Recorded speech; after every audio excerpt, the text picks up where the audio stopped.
and boom goes the dynamite. Happy Friday, everybody. Welcome to another edition of Daily Dive. I'm your host, Renee Washington. Excited to be able to dive into all things NLL today as we're wrapping up the week. That means we're preparing for games. So, of course, producer Mike Karvelis, and I are going to be breaking down our predictions and our thoughts on ahead of the games coming up this weekend, starting with today's game. And we've got guests on. We've got Brian Andrews joining us at the conclusion of the show, contributor for Pro Lacrosse Talk and Bet On Lacrosse. We've also got Ryan Ballantine, the Calgary Roughnecks analyst, going to be on the show as well. So plenty to get into. But I first want to say, Mike, cue Michael Bublé's I'll Be Home for Christmas. I'm rocking the orange hoodie today for the WNBA.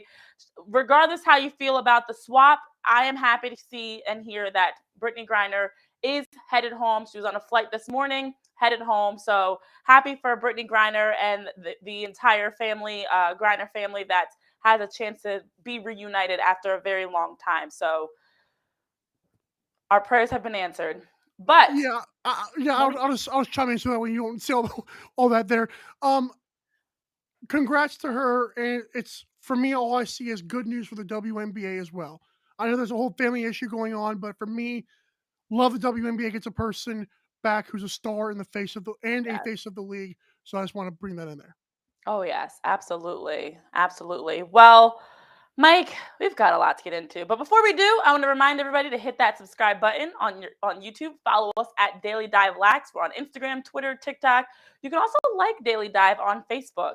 And of course, since we're live every day, Monday to Friday, be ready to join in the conversation. Bring your comments, bring your questions, drop them in the chat, and engage with us as we're giving our predictions, especially as we're sharing thoughts, to be able to chime in with yours, and we'll be able to shout out and share some of the things that are being dropped into the chat. So that being said, we've got to get into our week 2 picks. Now, week 1, we did an okay job. We didn't fully commit. We were like half in. This week, we're going all in. We are definitely going to lock in on these picks. We're going to keep track of them so we can also keep track of how we do and be able to break it down. So that being said, we've got a big game today, Desert Dogs versus Panther City. And the Dogs in their inaugural game for Vegas. What better game to start with some sports betting and some odds?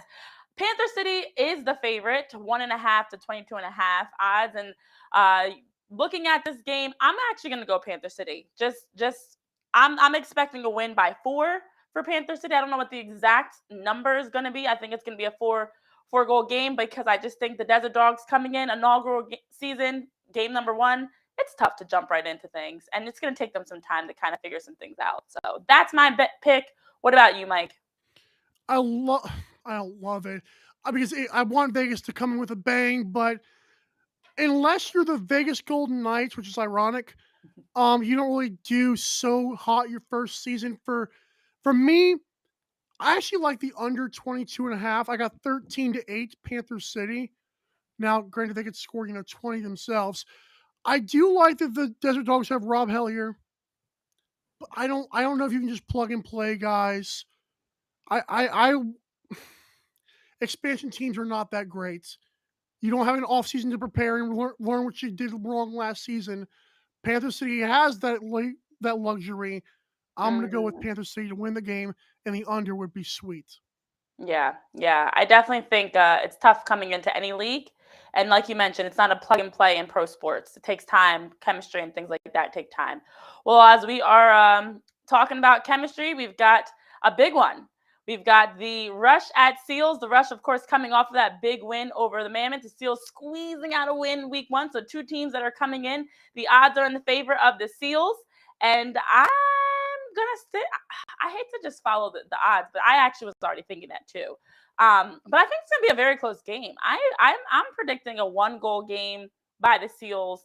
I think it's going to be a hard fought down to the final plays type of a nail biter edge of your seat game. Mike, how about you?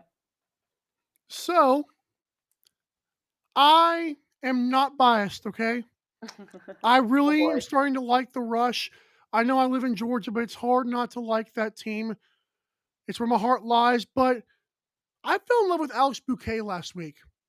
And to me, the whole Rush team seemed focused. So I'm taking chemistry on defense, versus talents you added on offense. I'm going to go with Mm. the Rush in a 1-goal game, 12-11, maybe low scoring than that. I'm going to go with the Rush. Yes, that is our Daily Dive game of the week. The Rush Seals facing off, so a big one to watch. And then looking on Saturday, we've got the Toronto Rock and the Nighthawks. Now, last week, the NLL did announce that the viewership for the Warriors Rock game was a league record on TSN and 30% higher than any game last season. So that's incredible. And so now as the Rock get ready to take on the Nighthawks, both teams sitting at 1-0, especially after that huge win for the Rock week 1. I'm sticking with the Rock week 2. Rochester coming off of knocking off the Swarm. This one's like a 6. I'm gonna say a 6-goal game. I'm gonna say it's gonna be a little bit more open actually. Yeah, Rock winning it for sure. What about you, Mike? I've got 12-9 Rock. I don't like the fact the Rock have to travel. Mm. But then again, so does Rochester from Georgia to here. Well, to here. Hello, New York. Now from Georgia to Rochester. So I saw a stat by the Lax Mag that I believe because I didn't see the game, but Nighthawks went 12 minutes without scoring. I believe the Swarm did too, but do that against Tom Schreiber and Nick Rose in the goal in between the pipes. I gotta go with the Rock on the road here. I wanted Rochester. They're big underdogs, like plus 185. Don't do it. Just Yes. Rock. Sorry. Yes, and Mike, apparently you moved, and I didn't know it, but I thought you were a Georgia a Georgia resident. Mike is now in New York, guys. That's Breaking right. news. You are wearing a New York hat, though, so now I'm wondering. Yeah, you're rocking New York today. So yes, the Rock are the favorites for that one, and then also looking at the Warriors Roughnecks. Game of the week on TSN, and we know Keegan Ball, as we talked about earlier, coming off of that Lax Mag ranking as the most underrated player. We've got Zach Carrier coming off of being voted #1 player according to IL Indoors. So I am excited for this one, but I'm going to go Roughnecks, and Calgary is the favorite, so I'm picking all the same as Vegas, apparently. But that being said, I've got Calgary winning this one as well. What about you? What are your thoughts? So I like the Roughnecks to win 12-11. Ooh. I feel like this game should be closer than you think, but Vancouver, because they didn't have Sean Evans last week, and that was big. But one thing that killed the Warriors was the Rock transition, and Roughnecks coach is quoted as saying, "We're fast." I'm like, oh no. So I'm going to go with Calgary can keep enough pace to hold off. I believe it's going to be a late rally. I don't like when I make predictions like that, but I'm predicting a late rally by the Warriors. They find themselves after having no preseason games and just fall short. Not as short as Jeff Teague did, Oh. but short. But like like a minute left, like they don't have any shots after that. But I feel like you get it. Yeah, Roughneck. and what I love is the fact that not only are we coordinating on the hoodies today because we're both in hoodie mode, but also the fact that I was thinking the same thing. I gave all the first predictions, so I didn't want to feel like for viewers to feel like we're just, got this all figured out. But I was actually thinking the same thing. I think it's gonna be a lot closer than people may expect. I think it's gonna be a nail biter, but more of a defensive chess match in that sense of not down to the final seconds, but I agree with you. So that's odd because I was going to say the same thing, but I wanted to let you go first with it. But we got our picks in. Share your picks with us. Be sure to tag us. And you can even use the hashtag using the hashtag DailyDiveLax and tagging us at DailyDiveLax. But that being said, we've got more as we were just talking about Calgary facing off against the Warriors. Why not bring on Calgary Roughnecks analyst Ryan Ballantine is going to be joining us here on the show. So more to come here on Daily Dive. Stay tuned.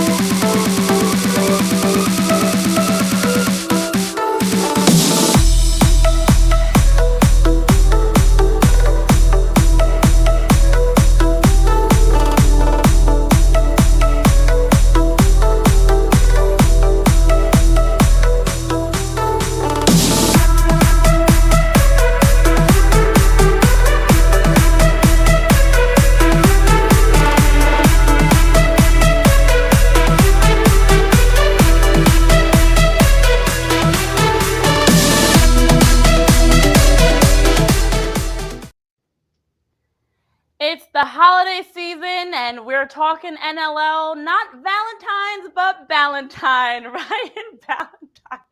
That's a terrible first impression since we just met. Welcome to the show, Roughnecks analyst. Happy to have you here. I'm glad to be here. Yes. Well, Ryan, as we're looking ahead at the Roughnecks game hosting the Warriors, what do you expect to see in terms of pace and just the physicality of this matchup? Well, it's always physical when you see Sean Evans take the floor. He's one of the more physical offensive players in the league. So and he has a lot of history here in Calgary as well. But it's going to be really kind of a new look Roughnecks offense here with what we're seeing from Calgary, because of course Curtis Dixon moving to San Diego in the offseason, and the question's going to be here, who can score for the Roughnecks? When you look at the rest of their offense, you have a bunch of guys that are goal and a half per game, as opposed to those guys that you need to get several. So it's going to be a really interesting look. The Roughnecks have really tried to build this team from the back end to the front, drafting a lot of defenders and growing their transition game. So we'll see what they're able to do here on the other side of the floor. Yeah, absolutely. As you talk about still figuring out the pieces, we've been talking about Zach Currier with that #1 ranking in IL Indoor. There's a lot to be said about the talent he brings, but what about the players around him? Who else is going to be able to fit into those pieces?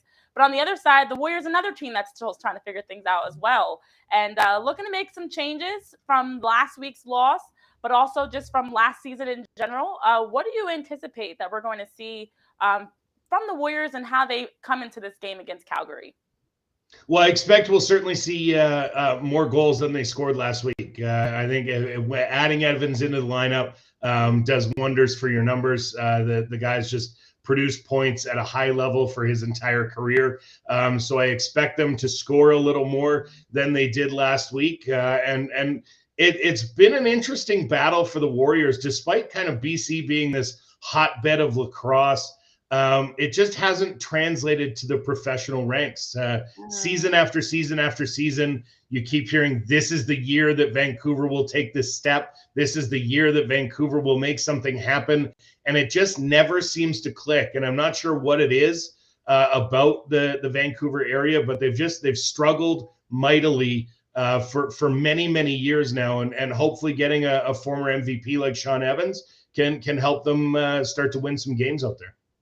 Yeah, I thought I was the only one that felt like it's the same narrative year after year of whether it's injuries or just needing that extra piece or being right there of turning that corner, but not having it happen.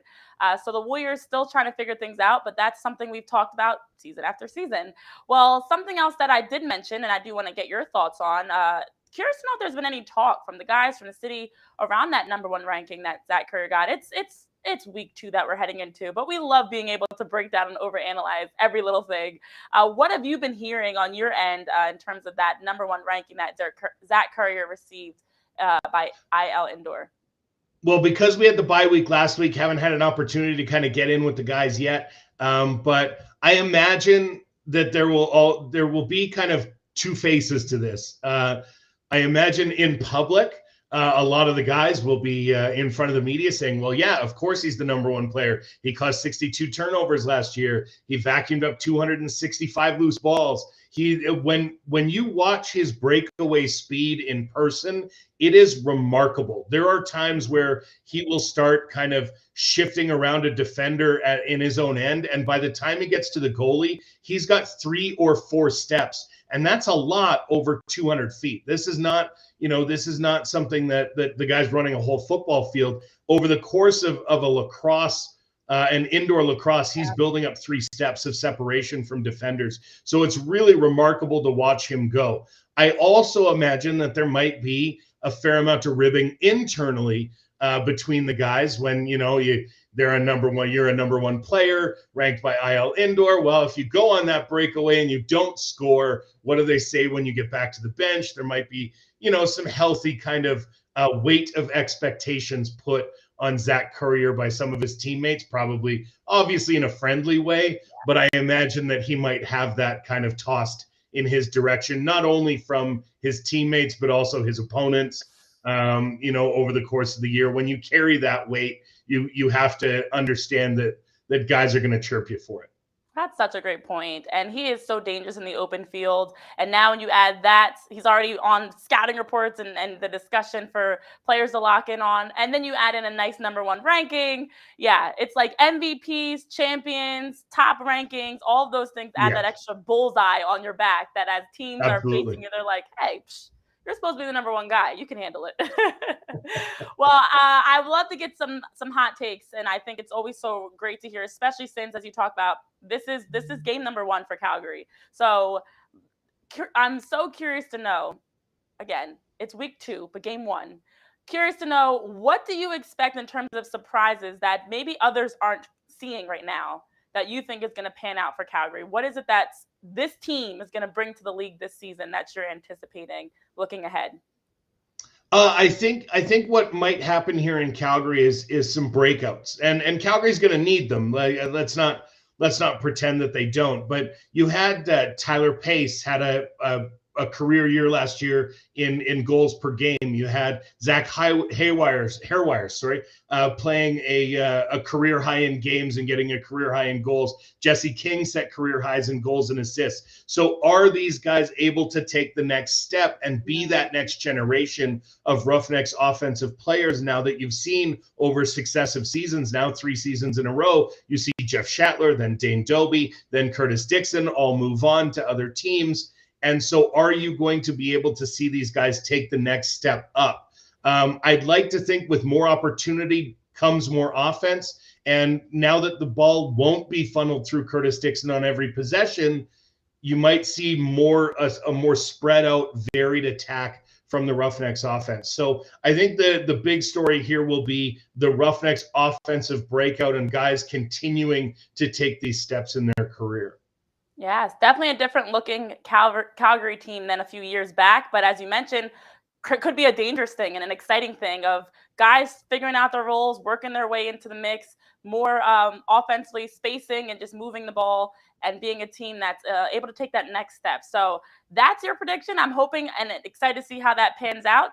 And I'm also looking forward to this game as the Roughnecks get started against the Warriors. And thank you so much, Ryan, for joining us on the show and being able to weigh in on what's going on in Calgary and sharing your thoughts. Pleasure to be here. Happy to come back anytime.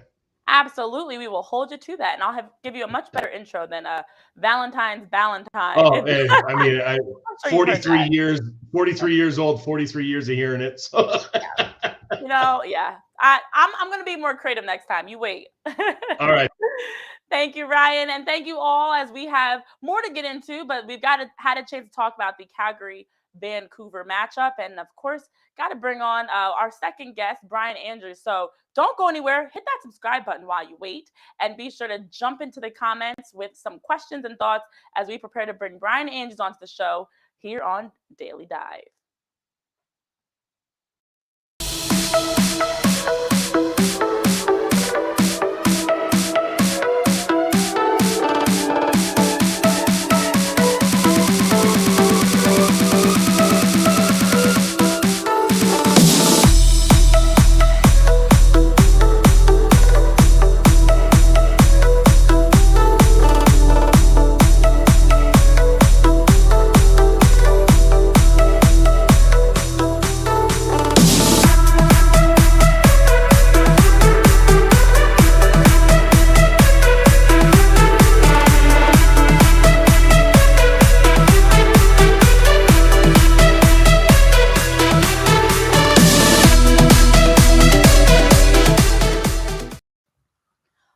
Welcome back to Daily Dive. I've got joining me now Brian Andrews, contributor for Pro Lacrosse Talk and Bet On Lacrosse. Welcome, Brian, and I am so excited to have you here. I'm excited to be here. Thank you so much for having me. Yes, absolutely, absolutely. So we've got the new injury rule, and I'm curious to know your thoughts on how that impacts the future of betting within the NLL. It's interesting because when you look at any other sport and the betting world surrounding it, like getting more information is key for bettors to have the best information to look at, how the books are pricing these games. Unfortunately, at the current time, lacrosse is still a super soft market and you don't see the same amount of attention given to the sport that books do for things like the NFL and stuff like that. So in the NFL, for analogy, if you have a quarterback go down and like everyone finds out about it, you'll see the books kind of rally to like change the price because quarterbacks matter so much to the offense and the performance of a team. In lacrosse, it's a little different, and the books don't pay as much attention. Even from a sport standpoint, lacrosse is so much more of a team sport. And while there are some positions that if you're lacking or there's an injury, it might really severely impact your team, you have to think about whether or not the books know that much about the sport or the multiple variations of the sport when you're talking about lacrosse, or how much that might actually impact the game. And since it's still such a soft market, I don't think we'll see a lot of books overreact to many injuries, maybe some MVP candidates or things like that. But if they responded so severely to individual players, I think we would see teams like the Swarm, who have Lyle Thompson and other like really top players, be more favorably priced on the books than they currently are. So I'm hesitant to say that it'll have a large change now, but as the leagues, outdoor and indoor gain more traction, I think we'll see more of, injury reports and trade reports influence the pricing in the market a little bit more. Yeah, that's actually, I love that answer because that's a great comparison to the NFL. You think about sports betting and even fantasy football. Just what makes it so valuable is that football, with the stats, quarterback position especially, but it's a lot easier to be able to track and weigh by individual performance. Whereas a team sport such as lacrosse, such as soccer, some others, if one player is not playing a game, it might have a huge impact. It might not have an impact at all. There's just no way to be able to gauge it. So it doesn't make it as valuable in terms of the sports betting side. But we do still have sports betting. And it's great to see that there's been more conversations around it. The Seals were the preseason favorites. And I'm curious to know if, based on what you've seen, of course, we're heading into week 2, but based on what you've seen, if that 5-1 value that they were favorites at, does that make sense? Are they the favorites in your eyes? What are your thoughts? I definitely think they have a case for it. I think the opening lines at the beginning of the season made a lot of sense. The Seals had a great team last year. They had a great back end. They were 4th in goals against average. So if you want to rank a whole defensive unit by that metric alone, they're one of the best in the league. And they ended up losing a lot of games that were 1-goal games that really mattered when it came down to it. And they were able to make a playoff push regardless of that. So I think when they targeted key offensive veteran players from various different teams, and they were able to focus purely on building an offense and not needing to improve on both sides of the floor, I think it makes them a real weapon going into the season. So I think it's appropriate that the books put them on par with the Bandits and the Mammoth, who were in the championship last season. Yeah, absolutely. It's tough this early on in the season, but we love giving some good predictions, and we love being able to break things down and see how it pans out as we progress along the season. So I'm going to ask you now to put a prediction out there. Who do you think is a dark horse team that could win it? Somebody that's not getting as much of that attention that you see come postseason might still be alive, still be playing for a title. It's funny that you bring that up. We were just talking about this yesterday on Bet On Lacrosse, and I think this circles back to whether or not the betting markets will react to, surprising performances initially, or if there will be a lag. So there's kind of an analogy here to the injury talk that we were discussing. And I think the team to look at right now is the Firewolves.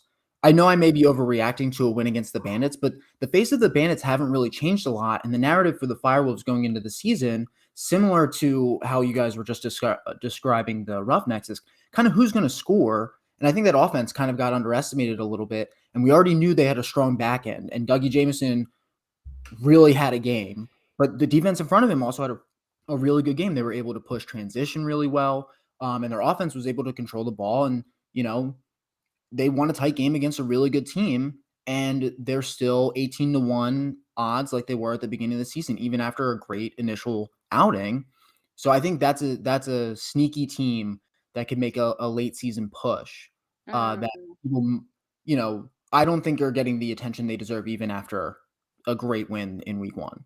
Yeah. I think the Firewolves are a great team to throw into the mix because with so many changes, also we just don't know what to expect. I think that also makes a team dangerous. It's like you have we always look at what happened last season, but you can't do that for Albany. It's a Yeah. completely different looking team. So we don't know how their chemistry is going to come together, how their roles are going to play out, who's going to step up, who's going to really, you talk about Doug Jameson and between the pipes, but in front of him, what does that look like? What does their offense look like? How are they running their defense? Who are they giving the ball to in crunch time? So a lot of question marks, which makes them a tough team to even face and even predict and have an idea of what they're going to do. Yeah, and you Well, don't know yeah, in go ahead. general you don't know who in general, or we didn't know. I have a good idea who was going to be the captain of that offense. Yeah. And they do have a number of weapons. I just think the complete picture, like you were describing, for what that offense was going to look like was not clear. And I think we're getting a better picture of it. And I think it's better than a lot of us anticipated. Yeah, and they've got a good mix of vets and younger guys and a good blend. And so now it's like, okay, how do they come together in game action? We've been seeing them on paper. We've been talking about them. How does this actually look week after week and how they're progressing to be able to get better as the season goes on? So, yes, that's a great point. And just wanted to also shift a little bit here and talk about your Twitter, your pinned tweet that you have. You've got a pinned tweet and an article and a shot by Ben Reeves, and you're breaking down the science of the shot, the 4 different schematic aspects of it, and even just being able to break down other lacrosse plays in general, like that analysis, that detail that you bring. Can you tell us a little bit more about that and the science of that shot specifically, but overall other lacrosse plays in general? Yeah. It was a really incredible shot, and it was cool to have something happen in the sport that I care about the most. That was worthy of kind of like a sports science analysis, because we've kind of seen sports science go by the wayside in popular media over the past decade. I think it's because a lot of people ran out of palatable stuff to talk about, because it can be hard to dive into these topics because it's a lot of complex stuff going on, and it's hard to make that then palatable. But that was a great shot to analyze and understand. And the gist of it is, you can see if you play the shot back in slow-mo, Reeves, starts with the face of his stick kind of parallel to his face mask. And over the course of his shot, he twists his arms. And that applies a rotation to the ball clockwise relative to the direction that he was facing. And what happens is, when you bounce a ball and it's spinning, after it bounces, it's going to deviate slightly in that direction. And the amount it deviates in the direction of the spin depends on the speed of the spin. Yep. So the idea is, if he didn't, flick his wrist, so to speak, enough or hard enough to apply enough rotation to the ball, it wouldn't have deviated so severely to make it pass. I think John Galloway was in goal for that shot. And you could even see the dismay on his face. He had no idea how that shot went in. So it was a great time. It was a great opportunity to just kind of like take a dive and investigate something that was really interesting, that a lot of people were like, how did this happen? So it was fun. And I hope to find, more examples where you can take an interesting but simple enough dive that it doesn't get too convoluted in the future, because those articles can be really fun to write. Yes. Well, Brian, we appreciate the work you're doing to take a deeper dive into sports science as well as sports betting, and just bringing these different elements in how we're covering the NLL. I mean, you talk about breaking down the follow through, the form. As a former high level soccer player, it's the same thing. Like, they're in sports, there's those specialty aspects that make the sport so exciting, that it's not just about athleticism and speed and strength. There's schematic ways that you're actually changing and altering the direction, the speed, the trajectory of the way that the ball is moving and how you're playing. So I love this, because we need more of this. So I hope to have you back on here on the Daily Dive, and I appreciate you for taking time to join us. We'll be keeping an eye on how your predictions and thoughts pan out, especially with the Firewolves being a black or dark horse in the future. So we'll keep an eye on it, and be sure to give a follow. And thank you so much for joining us here on the show today. Thank you. Of course. Well, as we were talking about with Brian, taking a dive into sports science, we're taking a dive into all things NLL each and every day, Monday through Friday, bringing you all the latest updates across the league. We're breaking down what's going on and off the field, within the league, outside the league, trades, changes, breaking news, and much more. So be sure to follow us and subscribe. Thanks to those, I saw some people in the chat dropping in saying hello. Keep coming. Keep bringing questions. Keep bringing thoughts. we'll be shouting you out on the show. So definitely want to give a quick shout out to JC Sports Talk for joining the show and stopping by to show some love. Appreciate you coming in to join us here on Daily Dive. We'll be back on Monday. We'll see how our predictions panned out today. But if you forget to hit that subscribe button, I'm going to remind you one more time. Hit that subscribe button, and while you're there, also be sure to check out our merch. We've got our store on our link tree. It's found in the links of all of our social media bios at Daily Dive Blacks, where you can be sure to grab some great merch to represent Daily Dive. So thank you guys for tuning in to another week of talk around the NLL with my producer, Mike Karvelis, myself, Renee Washington, saying so long, have a great weekend, and see you back here for more on Monday, 12 p.m. Eastern Time on Daily